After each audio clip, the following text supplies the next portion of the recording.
Então, o seu trabalho como analista de licitação é escolher as melhores oportunidades e representar, seja a sua própria empresa, seja a empresa dos seus clientes. Perfeito?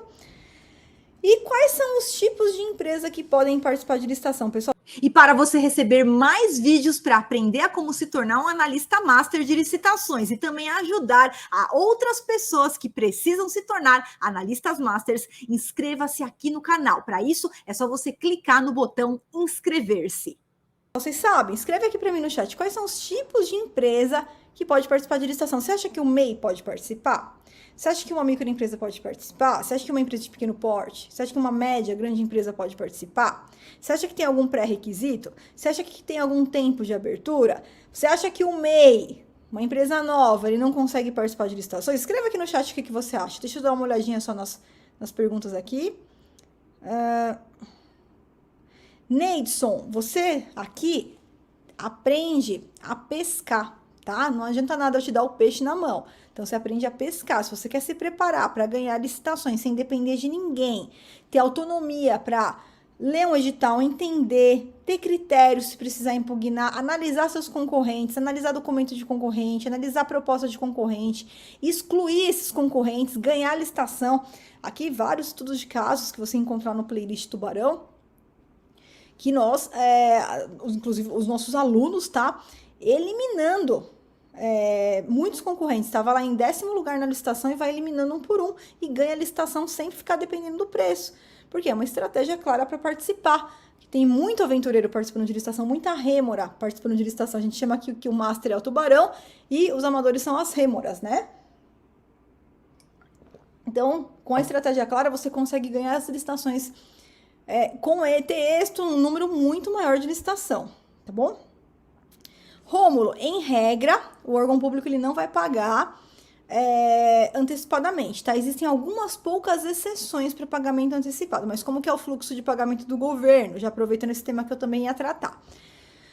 Qual que é o prazo para pagamento? Hoje, pela nova lei de licitações, o prazo para pagamento vai estar constando do edital. Então, quando você vai participar da licitação, você vai saber exatamente qual é o prazo de pagamento. Se o governo vai pagar em 30 dias, se o governo vai pagar em 40 dias, vai estar escrito isso no edital. Então, você já vai para a licitação sabendo qual é o prazo de pagamento daquele edital, daquela oportunidade, tá? E nesse caso, como que é o fluxo de pagamento? Eu participo da licitação, ganho a licitação, entrego o produto, presto o serviço e o governo me paga na sequência, no prazo que está previsto lá no edital e no contrato, tá bom? Esse que é o fluxo de pagamento do governo, é o fluxo como regra, perfeito? Que bom, serigrafia, tá estudando. Filmes e séries. Tem a possibilidade de trabalhar pelo celular? Então, ó, hoje em dia, a gente consegue participar de dispensas eletrônicas pelo celular, consegue ali algumas regalias, porém, eu sempre falo que se você quer realmente ter êxito, o mínimo que você tem que ter é um notebook, tá? Por que eu tô falando isso? Porque, apesar de dar para iniciar pelo celular, você tem que já ir se organizando para comprar um notebook, não precisa ser top de linha, nada disso, tá? Porque você vai precisar utilizar o Word, vai precisar utilizar o PDF, se você precisar fazer um recurso, né, fazer uma impugnação. Então, são esses documentos a gente precisa ter ali as ferramentas mínimas que qualquer notebook ele vai te servir, tá bom?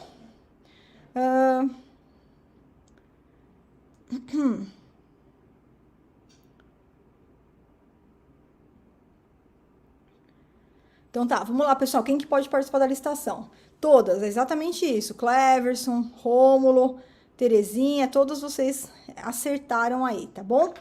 Como que funciona então?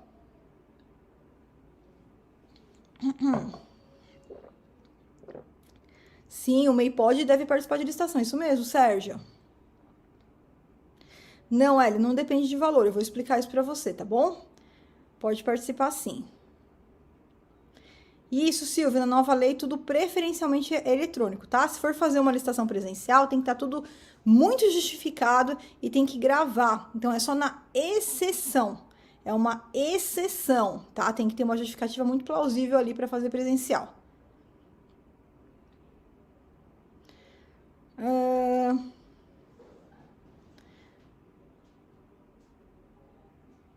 Bom, então vamos lá, pessoal.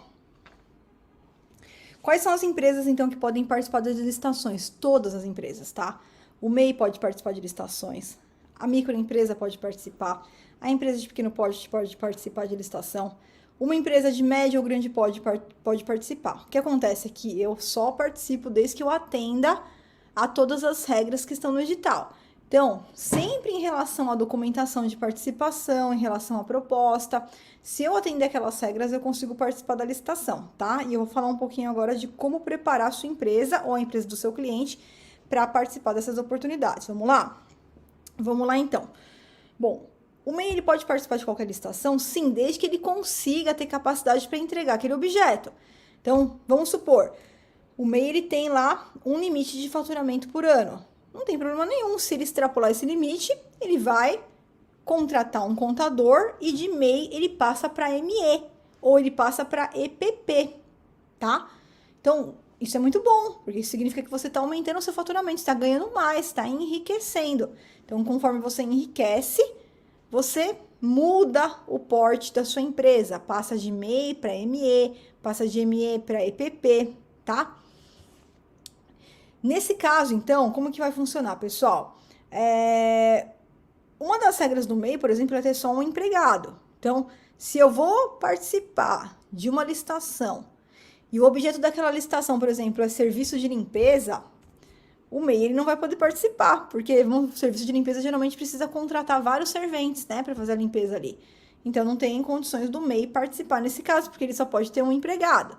Então, desde que o MEI se adeque ali a metodologia daquele objeto, ele vai poder participar normalmente. Ele só tem que atender o edital.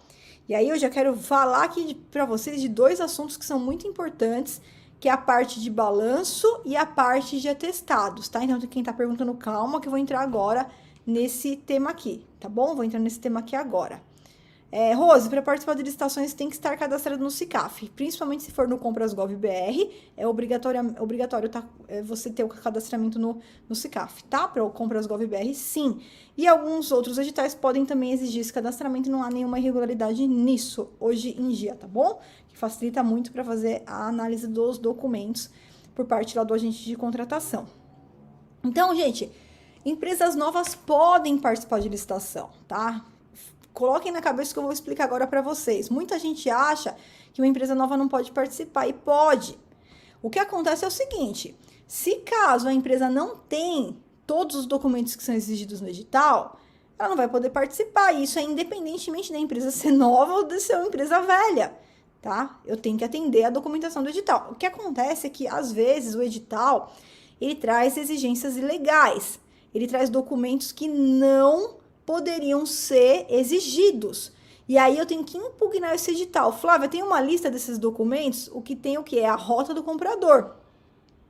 Então, com os meus alunos que estão aqui, que já são analistas, já são tubarões, eles sabem exatamente quais são os documentos que podem ser solicitados e quais documentos não podem ser solicitados. Por quê? Quando tem um documento ilegal, eles vão impugnar o edital, eles não vão perder aquela oportunidade. Quem não tem conhecimento deixa de participar, perde, é inabilitado por uma coisa que não poderia nem ser exigida.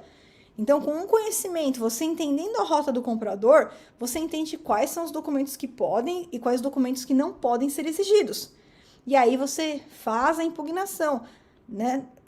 E ganha muitas vezes esse edital, não perde uma boa oportunidade, porque isso muitas vezes é falta de conhecimento do agente público que fez aquele edital e colocou um documento que a lei não permite, tá?